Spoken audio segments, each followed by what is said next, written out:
भारत की प्राचीन आध्यात्मिक परंपराओं में जहां साधु और सन्यासी जीवन की गहराइयों को छूते हैं, वहां अघोरी और नागा साधु दो ऐसी रहस्यमयी शाखाएं हैं जो सदियों से लोगों को आकर्षित और भयभीत करती आई हैं।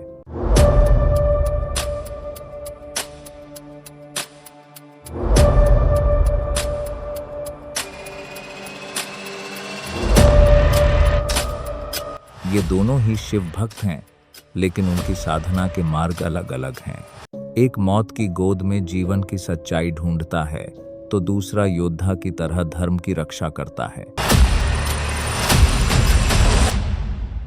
यह वृत्तचित्र अघोरी और नागा साधुओं के जीवन, इतिहास और अंतरों पर रोशनी डालता है, जहां हम उनकी ऐतिहासिक जड़ों से लेकर उनकी दैनिक साधना तक का सफर तय करेंगे। चलिए इस रहस्यमयी दुनिया में प्रवेश करते हैं, जहां हर राख की परत एक गहरी दार्शनिकता छुपाए हुए है।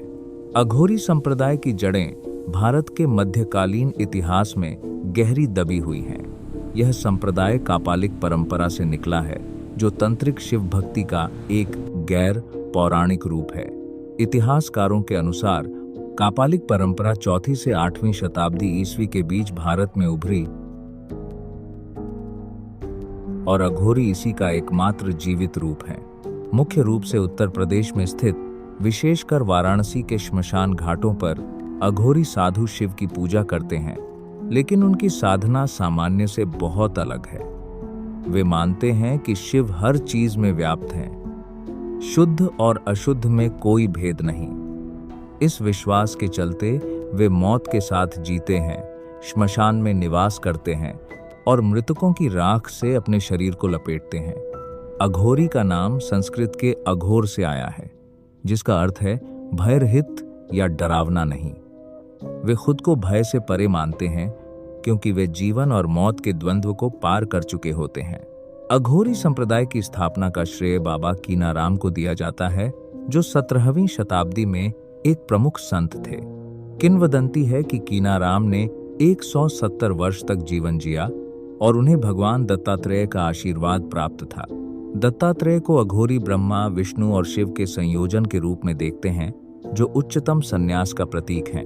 कीनाराम ने वाराणसी में अघोरी आश्रम स्थापित किया, जहां आज भी उनकी परंपरा चल रही है। अघोरी साधु बनने के लिए कोई गुरु आवश्यक नहीं होता, उनका मार्गदर्शक स्वयं शिव होते हैं।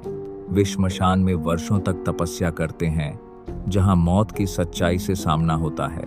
उनकी साधना में पोस्ट मॉर्टम रिचुअल्स शामिल हैं। वे मानव खोपड़ियों से बने कपालों में भोजन करते हैं, कभी मृतकों के अवशेषों का सेवन करते हैं और अपनी मूत्र पीते हैं। ये प्रथाएं उन्हें अशुद्धता से ऊपर उठाती हैं, क्योंकि वे मानते हैं कि सब कुछ शिव का रूप है। कोई पवित्र, कोई अपवित्र नहीं, सब एक। यह दर्शन उन्हें मुख्य धारा के हिंदू धर्म से अलग करता है, जहां शुद्धता पर जोर दिया जाता है। अघोरी की दैनिक जीवन शैली बेहद कठोर है। वे नग्न या न्यूनतम वस्त्रों में रहते हैं, शरीर पर राख मलते हैं और मानव हड्डियों से बने आभूषण पहनते हैं। उनका उद्देश्य अहंकार को तोड़ना है और मौत के साथ निकटता से वे मोक्ष की ओर बढ़ते हैं। वे काले जादू या तंत्र का उपयोग करते हैं, लेकिन मुख्य रूप से मानव कल्याण के लिए, बीमारियों को ठीक करने या जीवन बचाने के लिए। हालांकि समाज में उन्हें डरावना माना जाता है, लेकिन अघोरी खुद को खुशहाल और स्वतंत्र मानते हैं। वे मांसाहारी हैं और कभी मानव मांस का सेवन करते हैं, लेकिन केवल मृतकों के अवशेषों से जो उन्हें मिलते हैं। यह प्रथा उन्हें जीवन की क्षणभंगुरता सिखाती है और वे मानते हैं कि इससे वे पुनर्जन्म के चक्र से मुक्त हो जाते हैं। अघोरी संप्रदाय छोटा है, लेकिन इसका प्रभाव गहरा है। यह हमें सिखाता है कि सच्ची आध्यात्मिकता सीमाओं से परे है। अब बात करते हैं नागा साधुओं की, जो अघोरी से काफी अलग हैं, हालांकि दोनों ही शिव भक्त हैं। नागा साधु संप्रदाय की स्थापना 8वीं शताब्दी में आदि शंकराचार्य द्वारा की गई थी। शंकराचार्य ने हिंदू धर्म की रक्षा के लिए अखाड़ों की स्थापना की, जहां नागा साधु योद्धा सन्यासी के रूप में प्रशिक्षित होते हैं। उनकी जड़ें प्राचीन भारत में हैं। कुछ इतिहासकार उन्हें सिंधु घाटी सभ्यता से जोड़ते हैं, जहां सिक्कों और चित्रों में ऐसे सन्यासी दिखते हैं, लेकिन संगठित रूप में वे शंकराचार्य के दशनामी संप्रदाय से जुड़े हैं। नागा का अर्थ है नग्न, और वे नग्न रहकर संसार से विरक्ति दिखाते हैं। उनका मुख्य निवास हिमालय की गुफाओं या अखाड़ों में होता है और वे कुंभ मेला में ही मुख्य रूप से दिखाई देते हैं। नागा साधु बनने के लिए कठोर प्रशिक्षण आवश्यक है। एक व्यक्ति को अखाड़े में गुरु बनाना पड़ता है और 12 वर्षों तक तपस्या करनी पड़ती है। इस दौरान वे योग, ध्यान और कभी कभी हथियारों का प्रशिक्षण लेते हैं। ऐतिहासिक रूप से नागा साधु योद्धा थे। वे मुस्लिम आक्रमणकारियों और ब्रिटिश शासकों से हिंदू धर्म की रक्षा करते थे। 1757 में अफगान आक्रमण के खिलाफ उनकी लड़ाई प्रसिद्ध है।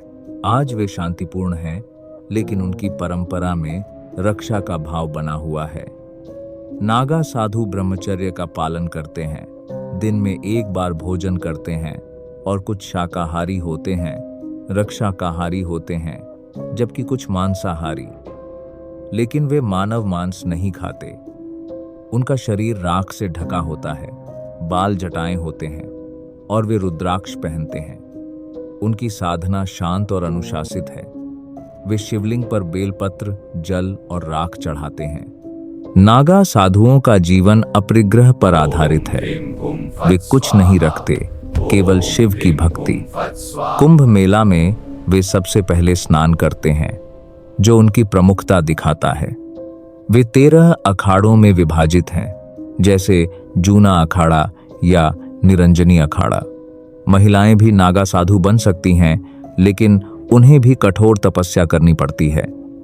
नागा साधु समाज को धर्म का संदेश देते हैं और उनकी उपस्थिति कुंभ जैसे पर्वों को पवित्र बनाती है। वे जीवन की नश्वरता पर ध्यान देते हैं, लेकिन मौत से सीधा सामना नहीं करते, जैसे अघोरी। अब अगर हम अघोरी और नागा साधुओं की तुलना करें, तो दोनों ही शिव की उपासना करते हैं, राख लगाते हैं और सन्यासी हैं, लेकिन उनके मार्ग भिन्न हैं। अघोरी तंत्रिक और चरम हैं। वे मौत के साथ जीते हैं, अशुद्धता को अपनाते हैं और मानव अवशेषों का उपयोग करते हैं ताकि द्वंद्व से मुक्त हों। उन्हें गुरु की जरूरत नहीं, शिव ही उनका मार्गदर्शक है। वहीं नागा साधु संगठित हैं।